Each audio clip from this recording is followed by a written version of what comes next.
যদিও খুবই ব্যস্ততা, 1 ঘন্টার মধ্যে আবার বাসায় ফেরা লাগবে। আর আপু বলতেছে যে ভাইয়া যেহেতু আপনি আসছেন, কি কি মেডিসিন লাগবে আমার একটু মেডিসিনগুলো এখান থেকে নিয়ে দেন, এখানে যেহেতু একটা দোকানও আছে।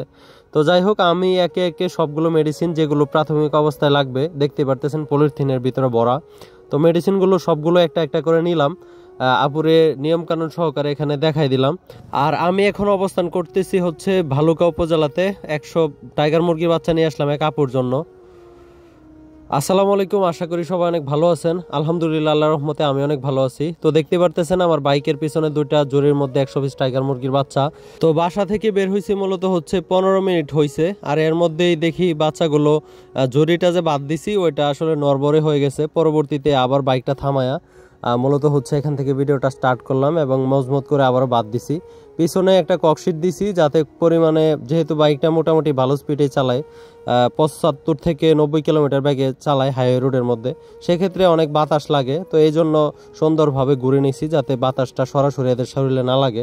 আর এখন বাজে হচ্ছে সকাল 10টা, মোটামুটি ভালোই রোদ উঠছে দেখা যাচ্ছে। যেহেতু শীতের দিন, রোদটা মূলত হচ্ছে উঠলে ভালো হয়, কারণ ঠান্ডা বাতাসের মধ্যে যদি বাইক রাইড করে বাচ্চা নিয়ে যায়, পরবর্তীতে দেখা যায় যে বাচ্চাগুলো দলা হয়ে যায়। তো এটাই দেখতেছিলাম। আর এটা হচ্ছে কিশোরগঞ্জ এবং ভালুকা হাইওয়ে রুট, দেখতে পারতেছেন আপনারা।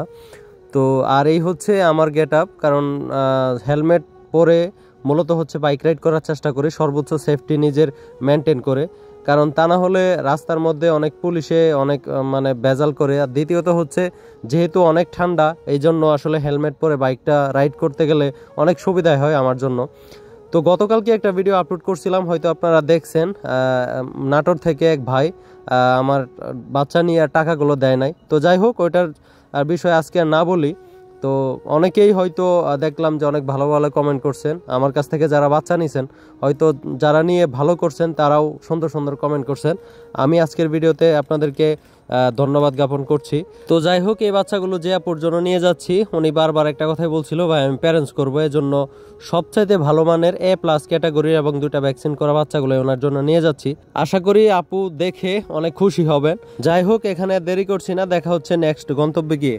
তো মোটামুটি 1 ঘন্টা বাইক রাইড করে চলে আসলাম ভালুকা উপজেলাতে। আর আপুরে মূলত বাচ্চাগুলো আমি দেখাচ্ছি, এগুলো হচ্ছে রেগুলার সাইজের বাচ্চা। তো যে আপু অর্ডার করছিল উনি মূলত হচ্ছে পর্দা করে, আপু দেখে অনেকটা খুশি হইলো। তো যাই হোক, গত কালকের আগের দিন এক ভাইরে এই বাচ্চাগুলোই দিছিলাম। উনি হচ্ছে রংপুর জেলার পলাশবাড়ি উপজেলাতে। ভাইয়ের নামটা আমার সঠিক মনে হইতেছে না, সম্ভবত লিখন ভাই। তো ওনার বাচ্চাগুলো দেওয়া আমার পক্ষে অনেকটা কষ্ট হয়ে গেছিল। আর আরেকটা কথা হচ্ছে, একটু রিস্কের মধ্যেও ছিলাম। সেটা হচ্ছে ওনার বাসার পিছন দিয়া যে সময় গাড়িটা যায়, ওই সময় রাত 3টা বাজে, কিন্তু কোনো কারণে উনি বাচ্চাগুলো রিসিভ করতে পারে নাই। পরবর্তীতে পরের দিন দুপুর 3টার সময় যায় বাস টার্মিনাল থেকে উনি বাচ্চাগুলো রিসিভ করছে। তো বাচ্চাগুলো এরকম ক্যারেটের মধ্যে দিয়ে দেওয়া হয়েছিল। বাচ্চা ক্যারেটে ভরার পরে মনে হয় যে 18 ঘন্টা পরে উনি খামারের মধ্যে পাইছে। তো যাই হোক, আমি টেনশন করছিলাম যে বাচ্চাগুলোর কোনো ক্ষয়ক্ষতি হয় কি না। তো আল্লাহ ভরসা, কোনো প্রকার ক্ষয়ক্ষতি হয় নাই। পরবর্তীতে উনি জানাইলো যে একটা বাচ্চার মতো মনে হয় যে মারা গেছিল। তো লিখন ভাই যদি আসলে ভিডিওটা দেখে থাকেন তাহলে অবশ্যই কমেন্ট করে জানাবেন। উনি গতকালকের ভিডিওতে কমেন্ট করছিল, দেখতেছিলাম। তো যাই হোক, এই হচ্ছে বাচ্চার কোয়ালিটি কন্ডিশন। আর যেহেতু মূলত আমি অনেক ব্যস্ততার মধ্যে দিয়ে যাচ্ছে সময়গুলো আমার, বিশেষ করে ইদানিং। আর আমার বড় যে টাইগার মুরগি বাচ্চাগুলো, এইগুলো হচ্ছে ডেলিভারির আজকে বিকেলের টাইম, এখান থেকে যায় হচ্ছে ওইগুলো ডেলিভারি করতে হবে। আর এটা হচ্ছে সামনে ভালুকা হাইওয়ে রুট, আর এই হচ্ছে ভালুকা শহর, হয়তো আপনারা দেখে বুঝতে পারতেছেন। তো চলে আসলাম একটা ভেটেরিনারি ফার্মেসিতে। ওনার একটা লিস্ট দেওয়ার পরেও উনি বলতেছে, ভাই যেহেতু এখানে ভেটেরিনারি ফার্মেসি আছে, আমার একটু মেডিসিনগুলো নিয়ে দেন। তো আসলে যেহেতু সময় কম ছিল আমার, খুবই কম, বাসা থেকেও ফোন দিতেছিল 1 ঘন্টার মধ্যে আবার বাসাতে ফেরা লাগবে। তো তারপরেও যে পরিমাণে ওষুধ লাগে, আমি মিনি প্যাক নিলাম হচ্ছে ওনার জন্য লাইসোভিটের 4টা, 10 গ্রাম করে, 40 গ্রাম হলেই এনাফ। আর এখান থেকে নিলাম হচ্ছে একটা এন্ড্রোসিন ব্যাট। তারপরে র্যানামক্সের পরিমাণ যেহেতু দাম অনেক বেশি, সেজন্য আমি নিছি হচ্ছে সেফাওয়ান 10 গ্রামের 2টা বোতল নিছি। আর হচ্ছে একটা হ্যাপাটনিক নিছি, একটা পিএইচ নিছি। উনি কীভাবে ওষুধগুলো ব্যবহার করবেন আমি ওনারে নিয়মগুলো বুঝাই দিতেছিলাম। তো যাই হোক, ফার্মেসির ভাই দেখে অনেকটা মানে আগ্রহ নিয়ে জিজ্ঞেস করলো যে আমি কোনো খামারি কি না, তারপরে হচ্ছে আমি এত কিছু জানি কিভাবে। তো এই বিষয়গুলো পরবর্তীতে শর্টকাটে ফার্মেসি ভাইকে বললাম। তো যাই হোক, আমার কথাগুলো শুনে ফার্মেসির ভাইও অনেকটা সাধুবাদ জানাইলো আমারে। তো এইগুলো আসলে ভালো লাগার বিষয়। কোনো জায়গায় গেলে নিজের কাজকে যদি সুন্দরভাবে উপস্থাপন করা যায়, পরবর্তীতে মানুষের যে একটা মানে উৎসাহমূলক যে একটা বার্তা, ওইটাই আসলে আমার মনকে আরো উৎফুল্ল করে তোলে। তো আপু এখান থেকে বাইরে টাকা দিয়ে সবগুলো লেনদেন শেষ করতেছে। তো আজকের এইখানে আমি আমার যে বাকি ডেলিভারিগুলো রয়ে গেছে ওইগুলো সম্পর্কে একটু জানিয়ে দেই।